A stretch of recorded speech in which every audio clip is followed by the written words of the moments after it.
Verstappen, Perez, the race. Verstappen starts all the way back in the mud in P9, and Checo leads from pole. Coincidentally, they do not give them the same tire strategy. Any thoughts on that? It makes perfect sense. Why would you?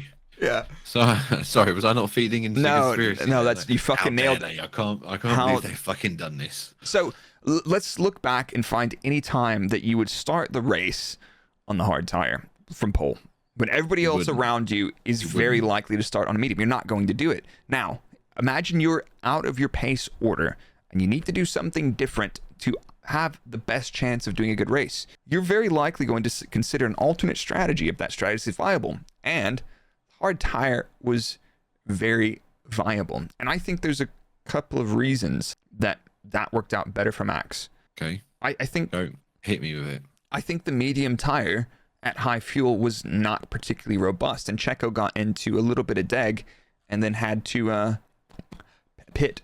I don't think there's anything surprising about that. Like it was a good first stint, but he just got into a bit of deg and had to pit. And it's like Max was able to stretch that hard tire out, and it was insane watching the lap times. It was just like, yep, he's going faster, and he's talking to his engineers a lot about car balance problems, and they're working through these problems, which is really cool to hear. Like that's a performance engineer, just absolutely, the driver's saying this is going on, so it's like, right, we can adjust the diff, we've got the brake balance, you can change this.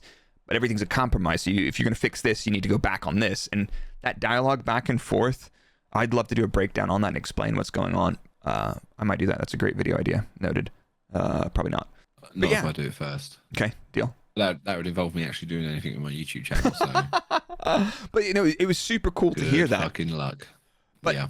And then Max put on the medium tire at the end, and he was quick. He was super quick. And there was a little bit of a discussion going on that Red Bull weren't giving Checo as much info, but Dr. Obbs on Twitter went through this, and like on the main feed you only got a couple of snippets from Max, and the main feed does not show you hardly any of the comms to the driver, but he went through it, and the drivers are getting fairly similar amounts of information, and there's not much to do at that point. Like if you're Red Bull and you're looking at the data, you're like, hey Checo, you need to go as quickly as you can because we're driving a race car. And he's like, thank you for reminding me. I have wondered what I was doing. I've now understood that we are in a motor race, and I will push the throttle down all the way.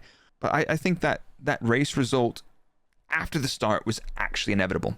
That's it. Yeah, I guess. I don't see, like, maybe we could have looked back. Checo getting into deg on the medium lost him a bit of time. Max being able to come through without losing too much time. He came through the field really quickly.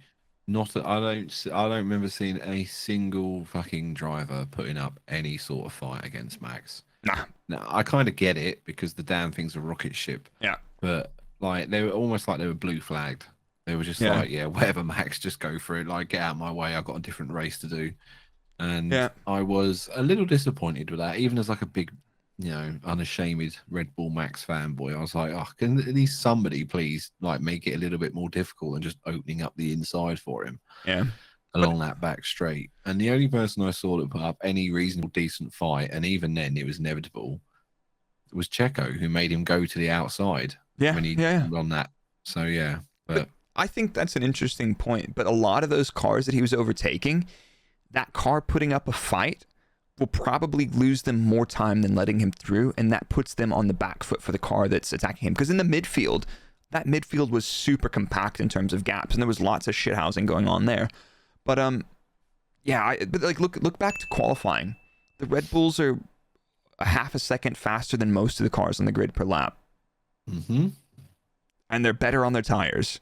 Yep.